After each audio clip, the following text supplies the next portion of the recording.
Hi and welcome to Business Law and Ethics, Chapter 1, Part 1. Here we're going to look at the following objectives.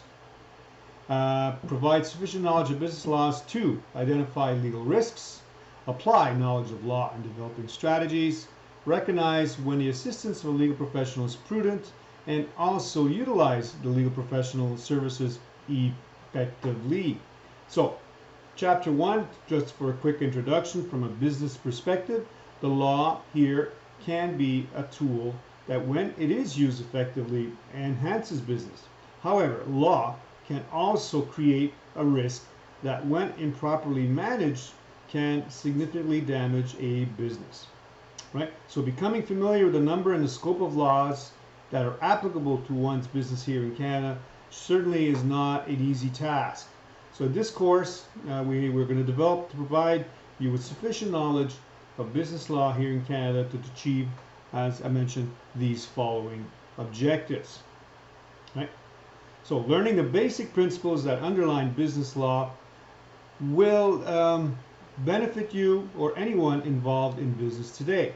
So now, whether you are an owner, manager, employee, or you are a consumer, the knowledge of business law here in Canada can help you minimize legal risk by certainly ensuring that legal implications are considered as part of the business decision-making process. So let's look at managing legal risk. Right? Legal risk management allows to plan, to reduce, to prevent business losses. Right? So a proactive way to minimize the risk is to implement a legal risk management plan, which has the following steps. Identify the legal risk, evaluate the legal risk, manage the legal risk by devising and implementing a legal risk strategy, a lot of risk, and number 4, ongoing review and revision of your legal risk strategy. Now, speaking of risk strategy, right, what kind of strategies are we talking about? So really there are 4 we're going to talk about in this chapter. First one is risk avoidance. Risk transference is number 2. Number 3 is risk reduction, and 4, risk retention. So let's look at them one by one. First one is risk avoidance. Here, as it says, stop a particular activity because the risk is too great. Probability is high. The severity is also high. So this involves the decision to stop a particular business activity because the risk is too great. Right? The probability and the severity of the risks are too high.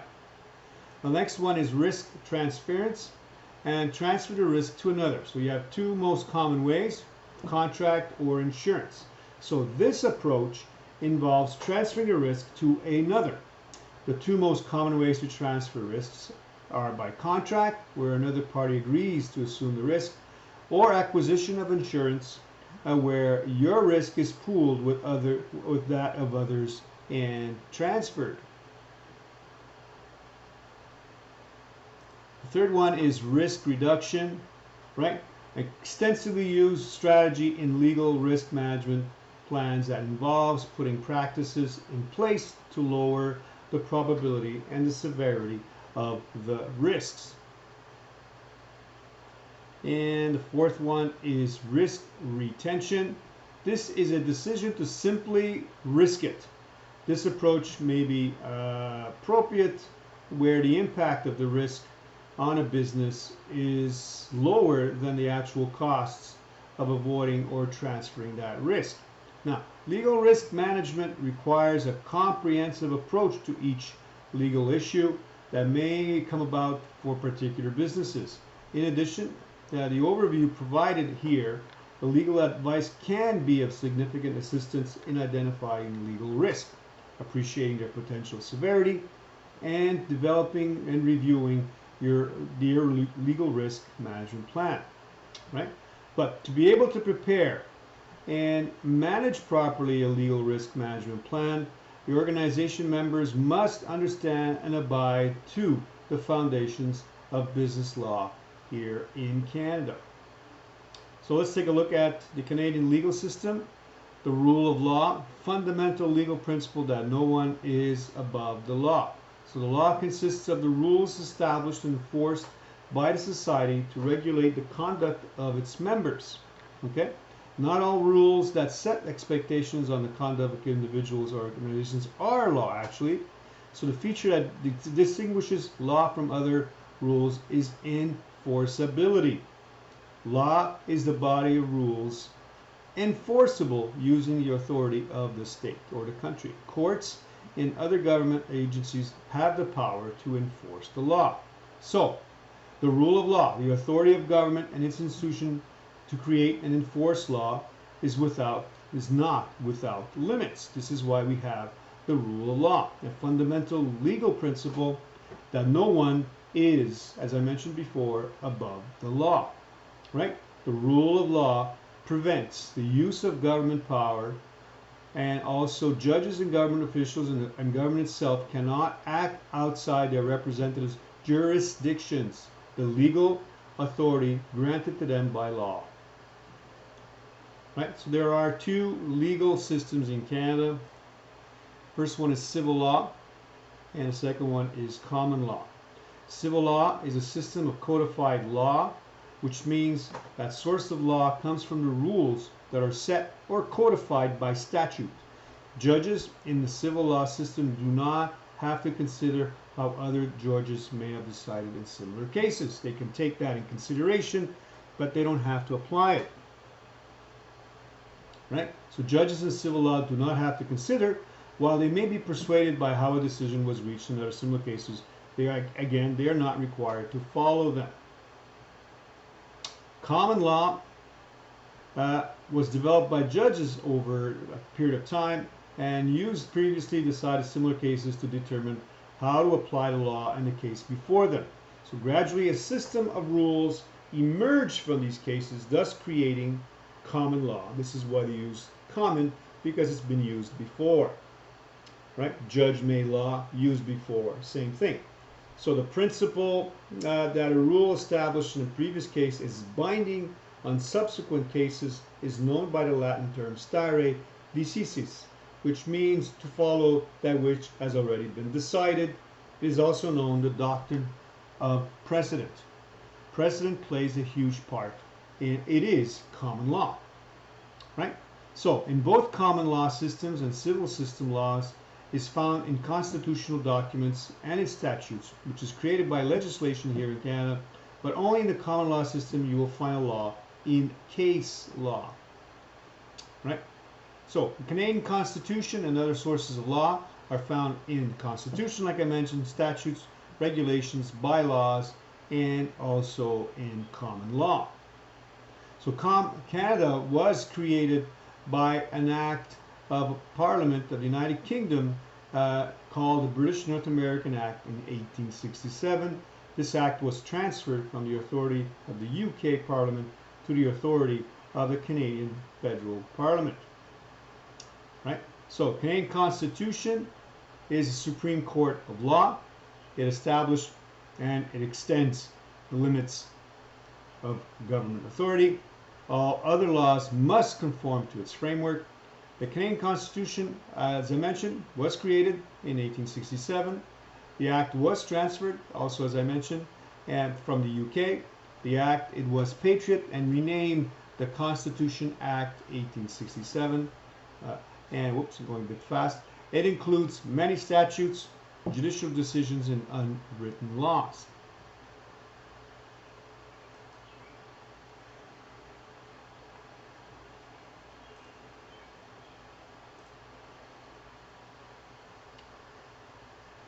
So, the federal system of Canada, the Constitution established there are two levels of government in Canada. Every province here in Canada has a level of law, and of course the federal law, which overlooks all of Canada.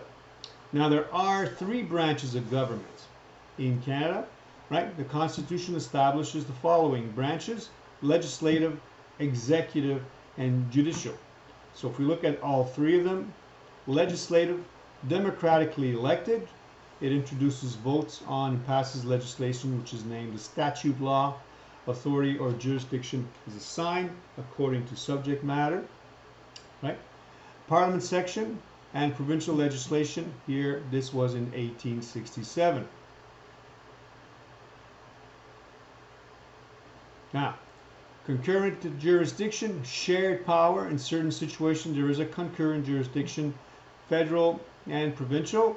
Example, agriculture will have similar laws or exactly the same. Environment, also rare cases of express contradiction.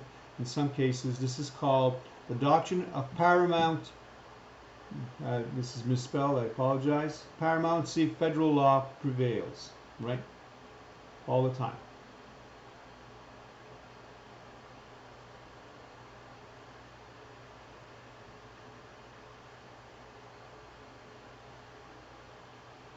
Also, parliamentary supremacy. Judges have the authority to interpret or strike down legislation, right?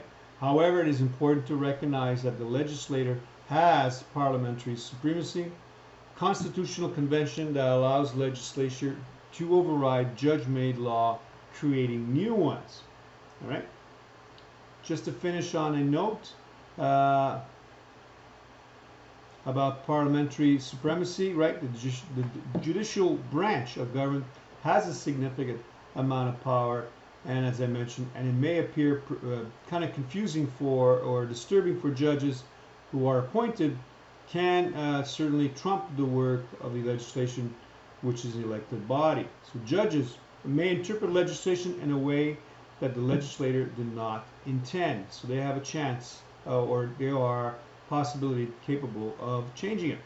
Now, remember that the three branches of government are distinct, but together they provide the framework that guides democratic government of Canada. Canadian businesses are well served by understanding the rules, the role I should say, and the rules, responsibility for each branch. Great, that is part one. Thank you very much.